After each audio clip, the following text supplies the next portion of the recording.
अस्सलाम वालेकुम। Welcome to पाक टेक्नोलॉज यूट्यूब चैनल। आज हम एएसएफ का 18 दिसंबर को होने वाला पेपर डिस्कस करेंगे। ये पहला पहला पेपर यूडीसी और एलडीसी के पेपर हुए हैं, तो अगर आपके बाकी पेपर अभी रहते हैं तो इसको ज़रूर देखें। एएसएफ ने इस दफ़ा सिलेबस में थोड़ी चेंजिंग की है।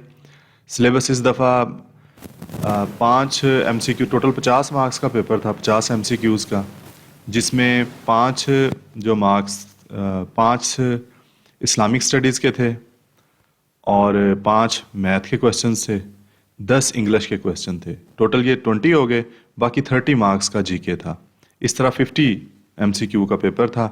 इस पेपर में जो क्वेश्चंस थे, अब पूरे क्वेश्चंस उनके ऑप्शंस के समेत तो अवेलेबल नहीं हो सके, लेकिन जो कुछ स्टूडेंट्स ने जिन्होंने पेपर दिया उसमें से उनसे पूछ के जो क्वेश्चंस मिले हैं तो उसको कलेक्शन करके आपको उनके बारे में बता रहे हैं।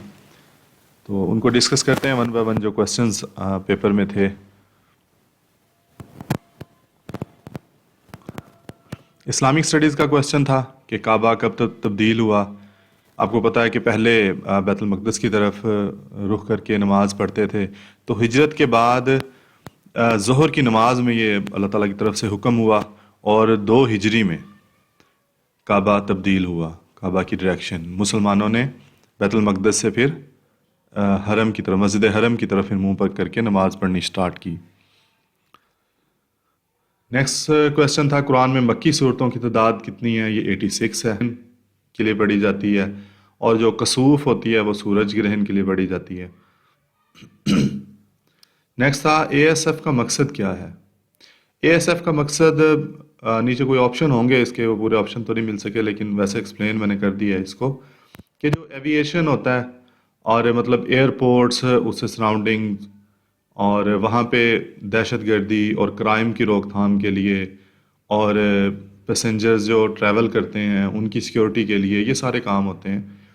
उधर लॉ एंड ऑर्डर जो है ना मेंटेन करना होता है। जैसे बाहर बाकी एरियाज़ में जैसे पुलिस काम करती है, तो एयरपोर्ट्स और एविएशन के एरिया में एयरपोर्ट सिक्योरिटी फोर्स वही काम करती है। नेक्स्ट था मैथ का क्वेश्चन था कि एक आदमी, जो 6 आदमी एक काम को 10 घंटे में करते हैं और 4 आदमी कितने में करेंगे। ये रेशो प्रोपोर्शन का क्वेश्चन था।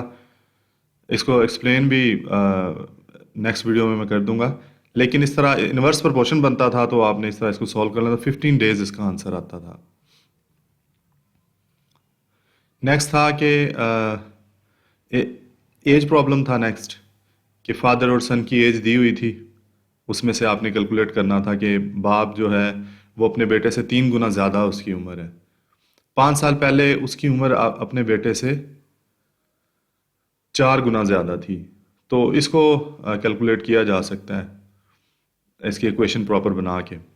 तो 15 ईयर्स इसका आंसर था, कि उसके बेटे की उम्र जो 15 ईयर्स है और फादर की 45 ईयर्स है। नेक्स्ट फिर वो ही रेशो प्रोपोर्शन का क्वेश्चन था, टाइम एंड वर्क का। 70 मैन कैन वर्क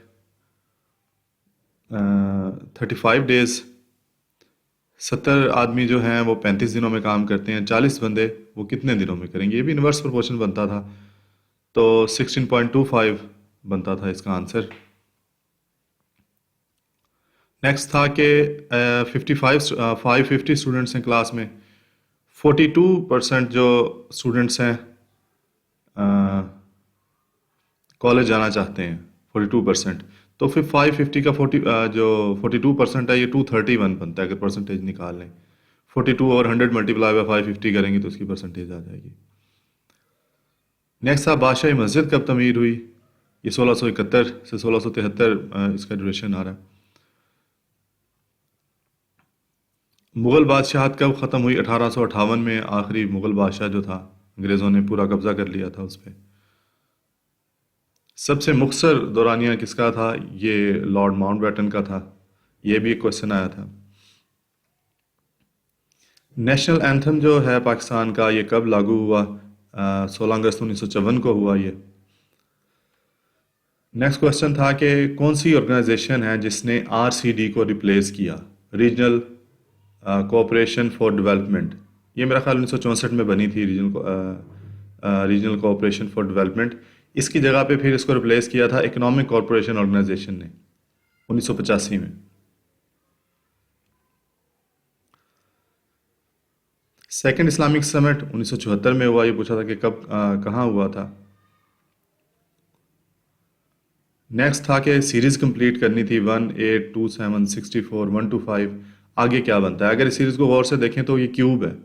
पहला 1 का क्यूब है 1 ही होता है, दूसरा 2 का क्यूब 8 होता है, 3 का क्यूब 27 होता है, 4 का 64, 5 का 125 और आगे 6 का क्यूब आना था वो 216 बनता है। कायद आज़म गवर्नर जनरल कितना अरसा रहे? 14 अगस्त से लेके 11 सितंबर 1948 तक गवर्नर जनरल रहे कायद आज़म। पीटीवी का क्या 1964 में आया? नेक्स्ट ये क्वेश्चन था। पाकिस्तान टेलीविजन बना जब।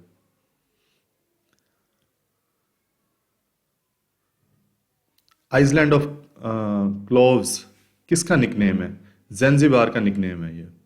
इसका आंसर ज़ैंज़िबार था। इंडोनेशिया की करेंसी नेक्स्ट पूछा गया था। रुपया करेंसी है इंडोनेशिया की। जफेना पोर्ट इज ऑफ, ये जो भी पूछा गया था इसके बारे में कहाँ है या इस तरह का क्वेश्चन था वो क्लियर नहीं है, लेकिन जफेना डिस्ट्रिक्ट है, श्रीलंका में है। श्रीलंका में एक ये किला नुमा है जहाँ पे मेरा ख्याल पुर्तगाल फौजों ने ये बनाया था। पूरी डिटेल तो इसकी अभी मैंने नहीं उसको सर्च किया, लेकिन श्रीलंका में ये प्लेस है जफेना पोर्ट। जेफना भी बोलते हैं इसको। कैपिटल आया था लाइबिया का, ट्रिपोली है।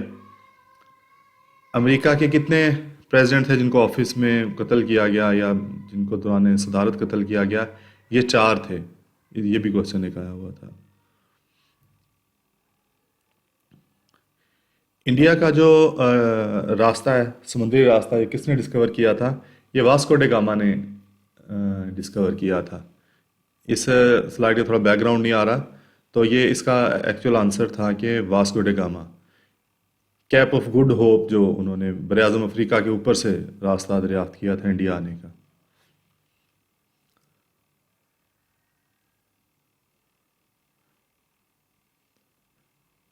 अबादन ईरान का एयरपोर्ट है। नेक्स्ट क्वेश्चन था इसका। सी पोर्ट कौन से कंट्री की सी पोर्ट है? ईरान की। International atomic energy agency IAEA कब बनी थी? ये क्वेश्चन था। ये 1957 में बनी थी international atomic energy agency. Next था किंग अकबर कौन सा मुगल बादशाह था? ये तीसरा मुगल बादशाह था। बाबर ने इसकी बुनियाद रखी थी और बाबर के बाद हुमायूं और फिर नेक्स्ट अकबर था। कैपिटल ऑफ क्यूबा हवाना इसका आंसर था। नेक्स्ट है गिमलजम डैम किधर है? ये साउथ वजीरिस्तान KPK में है गिमलजम dam. Capital of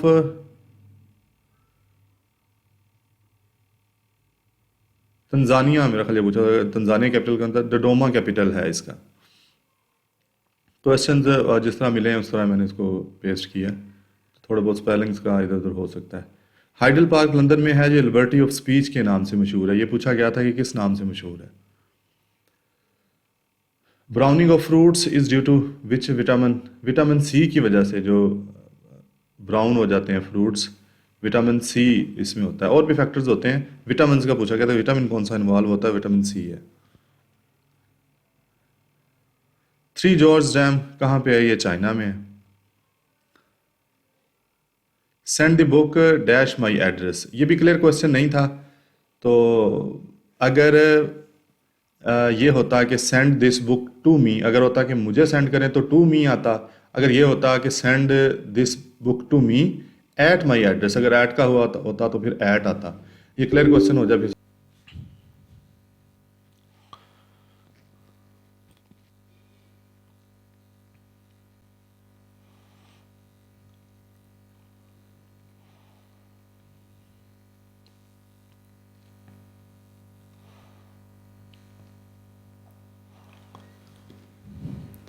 ji next इसका क्वेश्चन था, वोकैबलरी थे। इसके बाद वोकैबलरी के कुछ क्वेश्चंस थे, कुछ के मीनिंग बताने थे, कुछ के सामने मेंटोनिम्स वगैरह थे।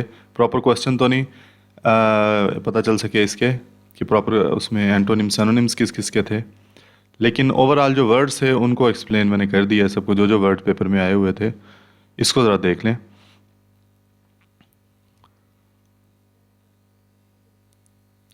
फ्लिम्जी पहला वर्ड था। फ्लिम्जी का क्या मतलब है? अ,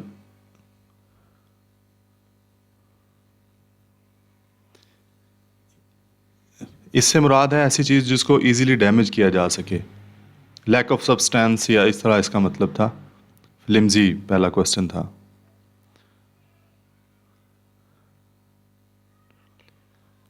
नेक्स्ट था इंटर आलिया। इसका क्या मतलब है? इसका मतलब था कि दूसरी चीज़ों के दरमियान।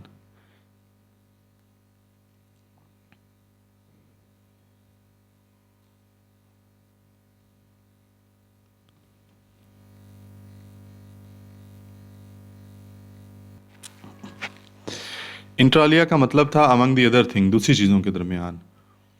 नेक्स्ट था इसमें इन कैमरा। इन कैमरा का मतलब इन प्राइवेट या जो लीगल प्रोसीडिंग्स वगैरह होती हैं, आपने अक्सर सुना होगा कि इन कैमरा इजलास या इन कैमरा जो प्रोसीडिंग हो रही है किसी की, तो इन कैमरा का ये मतलब है।